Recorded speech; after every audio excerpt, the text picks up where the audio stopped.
Heto na mga ka-One Stories, though naipanalo kahapon ng Golden State Warriors ang kanilang laro kontra sa Minnesota Timberwolves, hindi pa rin naman natin maikakaila na gagawa ng trade ang team na ito para makakuha ng bagong superstars. Sa katunayan, ayon nga po sa report, meron ng 4 na player ang inilagay nila sa trading block. Sino-sino kaya ito? Tara't kilalanin natin yan at talakayin ng balitang pagbabalik ni Brandon Ingram sa Lakers. Pero bago yan, please don't forget to hit the notification bell at mag-subscribe sa aking channel.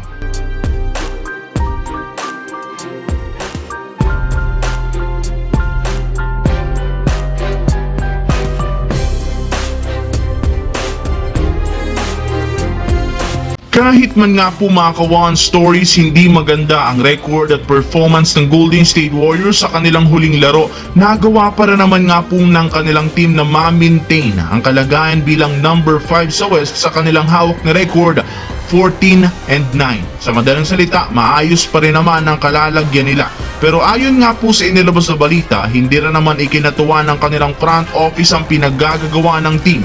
Kaya kinukonsidera na nga po ni Mike Dunleavy na gumawa ng trade para maisaayos ang kanilang lineup. In fact, base nga po sa ibinalgar na balita ni Michael Scotto ng Hoops Hypes, 4 na player na nga po ng Warriors ang nasa trade block o trade asset bago ang deadline sa February. At sila ay sina Jonathan Kuminga, Moses Moody, DeAnthony Melton at Gary Payton II na siyang ipang-aalok sa ibang team. Ibig sabihin na pasok na silang 4 sa trading block at pwede nga pong mag-inquire ang mga teams patungkol sa kanilang trade of value. Samantala, marami nga po mga ka-One Story sa mga fans ng Los Angeles Lakers ang hindi kumbinsido sa pagkapanalo kontra sa Portland Trail Blazers dahil isa lamang nga itong lottery team.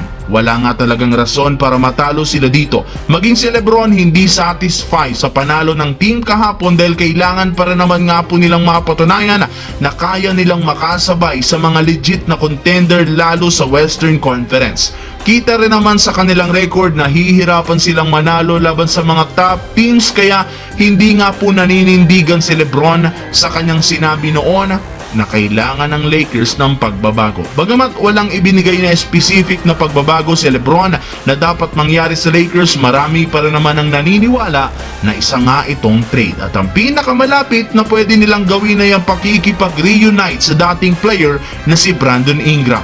Pumirma na rin naman nga ito sa mismong agency ni Lebron at meron na rin naman ngang history ng negotiation ng Lakers at ang Pelicans kaya magiging madali para sa kanila na maisakatuparan ang ganitong klaseng move bago ang trade deadline.